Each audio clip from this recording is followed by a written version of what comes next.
They said I had a visitor. Who the hell are you? Don't you recognise me, Vince? Well, so you know who I am. Wait a minute. That voice, it can't be. OMG, Mr. Muscle. Hello, Vince. Yeah, it's Kyle. I knew you'd recognise me, Vince. Mr. Muscle, Mr. Bleeding Muscle. What's a loser like you doing here? And what have you done to your face? Well, I know it's been a long time, but I just thought, I'd come and see how you are, Vince. Say hello, Well, isn't that nice? Not a frigging soul visits me here all weekend, and then one day a little man is putting his cockles in his pathetic little polystyrene pots and suddenly stops mid-filling. A light comes on over his head and he thinks, I wonder how Vince Parker's doing. I do miss his erudite piss-taking. I think I'll go and see him in the scrubs. It's such a lovely day. Well, I just thought, See what I'm doing? 14 years is what I'm doing, muscle man. And as if watching pointless and antics under the hammer all day wasn't sadistic enough of a punishment to satisfy society, I get a visit from a little creep instead of seeing my Darlene, who, no offence, is a little better looking than you. Which reminds me, what do you say you've done to your face? I didn't. There was a fire in the cocker van. You mean you burnt the cocker van and flames No, my van, there was a... and flames No, my van, there was a... Yeah. A fire in your cockle van. Yeah. Frying tonight. Get your hot wokes here. You mean a proper fire? So, what? You're telling me the whole lot went up in flames or something? Is that why you're here? To tell me that Danny and Dave won't be collecting next month? It's all gone. OTFL. Sorry? On the floor laugh. Well, I can't say I won't miss the pennies, but let's face it, it was a pitiful little business. The council would have closed you down for cluttering up the curbside if I hadn't got friends on the local planning committee. Well, actually, I was doing quite well. Especially after I took your advice and started sourcing my own seafood. I bought a little boat, so I could catch more variety. And fresh. What can I say? Welcome to the Dragon's Den. Glad to have been of help. And I wouldn't have been in service charges if this great fish emporium you built up and burnt down. And don't think it hasn't occurred to me that you've been holding out on me, Kyle. Yeah, you little streak of...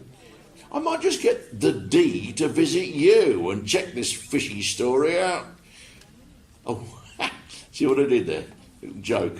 Fishy story. You see what I... Oh, forget it. Well, in addition to cockles, mussels and whelks, I started to catch eels, even a few mackerel. You couldn't catch a cold in winter. The closest you've ever been to a fishnet was last Friday night, trying to pull them off a hooker down at the timber yard. You couldn't even catch a dose off her. And scallops. Well. Oh, very interesting, I'm sure. It made me feel really good, Rain all times of day and night. Just the two of us. Me handling the boat. Catching my own stuff and selling it. I mean, all fresh. I take it back. Lord Sugar would be proud. Anyway, I'm expecting Danny and Dave any minute, actually. They're very busy men when I'm in here. Too bleeding busy to visit, if you must know. You don't get a lot of visitors. I get plenty of visitors. You just said... I know what I said. They've been busy, that's all. They'll be in tonight. And the lovely Darlene... Watch your tongue, muscle man. Don't you ever speak her name. You hear me? That woman's too good for her name to even cross your pathetic little blistered lips. Sorry, it's just that, she's not here and I've... That is none of your business. Just asking. Well, don't. Okay. Just asking. Well, don't. Okay. You must know she's not well. Chest problems. Oh. Are you thinking about her chest now? No? You'd better not be. Those mounds belong to me. Of course. Do you know what it's like to be separated from those mounds? No. I mean, yes. Yes? What do you know, muscle man, about being inside? Cut off from everything. Your business, your home, your money, strictly Facebook, your woman. Do you know how long it's been since I updated my photograph? It must be hard. Hard. It's like someone has put your balls in a vice. When I feel like that, my mother told me to think slowly turning the screw. a green meadow. Taking a blowtorch of the vice and the blocks are getting white hot. And I take my shoes off. And your balls are all, your whole world has turned into a flaming inferno of hell. And I run through the meadow saying, "Call wet grass, call wet grass, call wet grass." What are you talking about? Having your balls in a vice. And how would you know? just before the fire, I had a visit at the van from Dave. Dave? Well, I hadn't paid me monthly. And Dave showed you his portable vice? Call wet grass, call wet grass, call wet grass. And the blowtorch? Call wet grass, call wet grass, call wet grass. Well, I didn't see you walk in, but I'm guessing you must have come up with some cash pretty quick. Something like that. I look forward to hearing the full unedited highlights from the man himself. Yeah, when he gets in. He's not coming. Not? He's not coming. Not coming? What makes you say that? How would you know what Dave does and doesn't do? Well, look, as much as I've enjoyed our little chat, muscle man, I'm expecting company, even though you're probably going to tell me you've had a message through the cards or the seashells suggesting otherwise. What's the food like in here? I remember you as being someone who could take a hint, even sans vices or blowtorches. Look, well, your visitors aren't here yet, and I've come a long way. I was just, making conversation. Well, the food used to be crap, but things have not improved since Jamie Oliver took over the menu. His institutional high-fibre range goes down a treat. Comes out like pebble dash from a concrete mixer. It's taken slopping out to new heights. However, has to be said that his 50 things to do with prison leftovers approach failed to be fully adopted. On the grounds that are already found 1,001 things to do with prison leftovers, none of which included the words tasty or nutritious. Oh. Well, ADIP. Sorry? Another day in paradise. Well, not good then. Nothing gets past you, does it, muscle man? Oh, wait a minute. Where is my business nouse? You could offer to supply them with fresh seafood. No, sorry, your van burned down. I mean it, Vince. Dave isn't coming. Again? Dave's not coming, and neither is Danny. Well, it's been nice. He's been nice to you so far, Winkle Dip, but now I'm getting just a bit pissed off, Carl, my old mate. Why do you think you didn't see him last week? You're a regular dog with a bone today, aren't you? If you know something, then spit it out, muscle man. But my bet is you don't know nothing, and that for some suicidal reason best known to you and some other single-celled life forms, you think you can pull my chain because you're that side of the table and I'm this. Danny left the country a week ago. I always think it's sad when people give up the will to live. What? To the Costa Brava last Wednesday. What? Boarding a plane to the Costa Brava. I heard what you said. I want to know why you're telling me this bullshit. You better have a damn good reason, or you'll still be running through that cool, wet grass when your heart explodes. I thought you should know, that's all. Well, thank you, Kyle. Now, F off and die. I'll get the D to come round and thank you again, very personally, on my behalf. I told you, Vince. Dave's not coming either. Well, where's he gone? Tenerife? All my boys have suddenly decided to take advantage of my indisposition and pick up cheap flights on easy git to romantic beach resorts. No, Danny's on holiday. Dave's dead. What? Dave's dead. That's why you haven't seen him. We can't be. I would know. Wouldn't I? Only a couple of people do know beside me. Talk sense with you. I mean, how can a little squirt like you know that Dave was dead without the whole bloody world knowing? Because it happened in my van.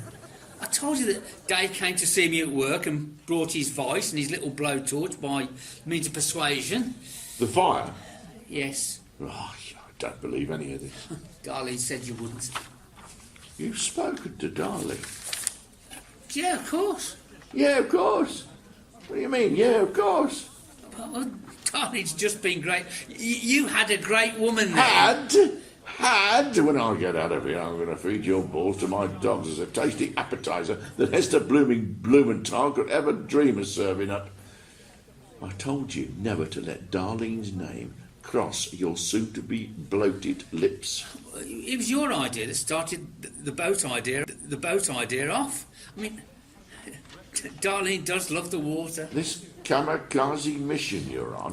We used to row out past the estuary and gather cockles, mussels and whelks off the rocks. She loved taking her shoes off and paddling with a bucket in the shallows and between the rocks. 2 or 3 times a week we'd row out together, around dusk or early morning. Then one day I suggested we bought some lobster pots.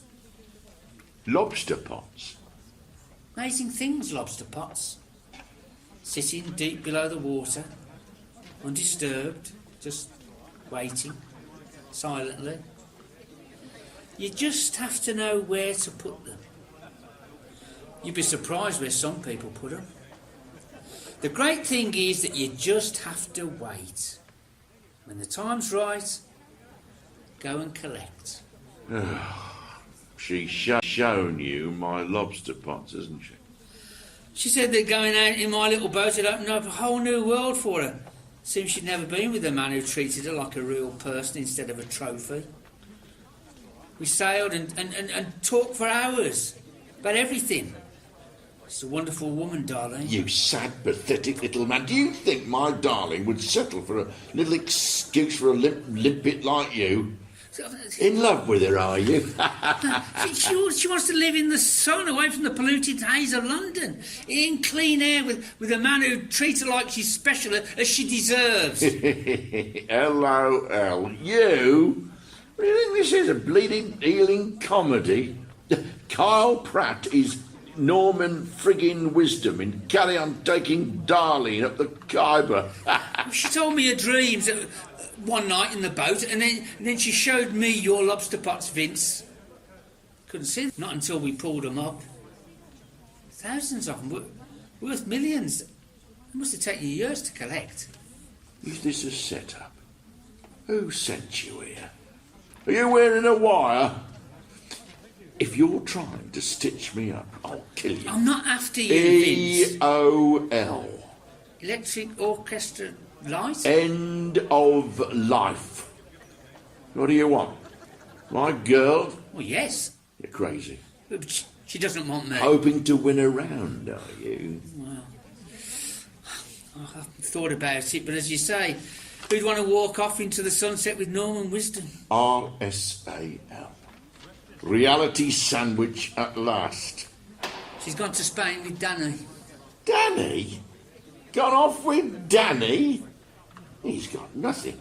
Well, apparently he's got Darlene and half the proceeds of your stash. NFW. Not funny. No freaking way. Anyway, they didn't want to leave without saying goodbye, but under the circumstances, they asked me to bring the news. I'll find them and kill them both when I get out of here. Always supposing you can find them, of course. Well, the cost of crime ain't nearly far enough away, and I assure you that I've got a very, very long reach. Who said they'd be staying in Spain? I think they may well have other, more distant destinations in mind. I also probably reckon that by the time you get out, you'll be an old man and the trail will be stone cold. Don't bet on me waiting that long. And of course, you have no friends or associates left. Witness the lack of visitors. Danny's with Darlene, and as I mentioned, Dave's dead. Dead. What happened to Dave? It's a gripping story. As I told you, Dave paid me a social call after I'd closed up the cockle van one night. Well, you said yourself, Dave has his vices, pun intended. And yes, he tried to put the squeeze on me, literally.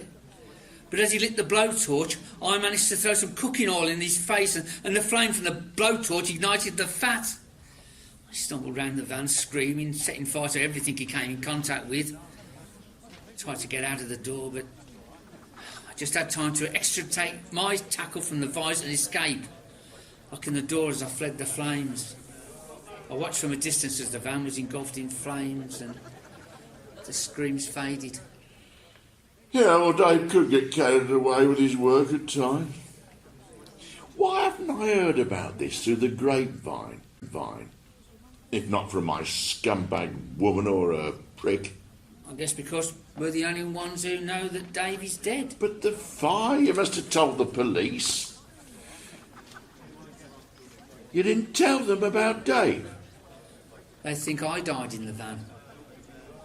I've been in hiding. All my hair and eyelashes were burnt off, yet hence the wig. I broke my nose on the side of the van when Dave gave just one extra half-turn on the handle of the vice. You can't play dead forever. But I'm going to find out, and you won't have to play dead once ever again. I'd love to stop and chat, Vince, I really would, especially as you don't have any other visitors. But I really must go. I have an appointment. No, we've got an appointment. TTYIAWFN. Talk to you in a while from now. Mine's with a plastic surgeon. For the mush, eh? you couldn't afford it, muscle man. Oh, it's essential for the new passport. And the money's less of a problem these days.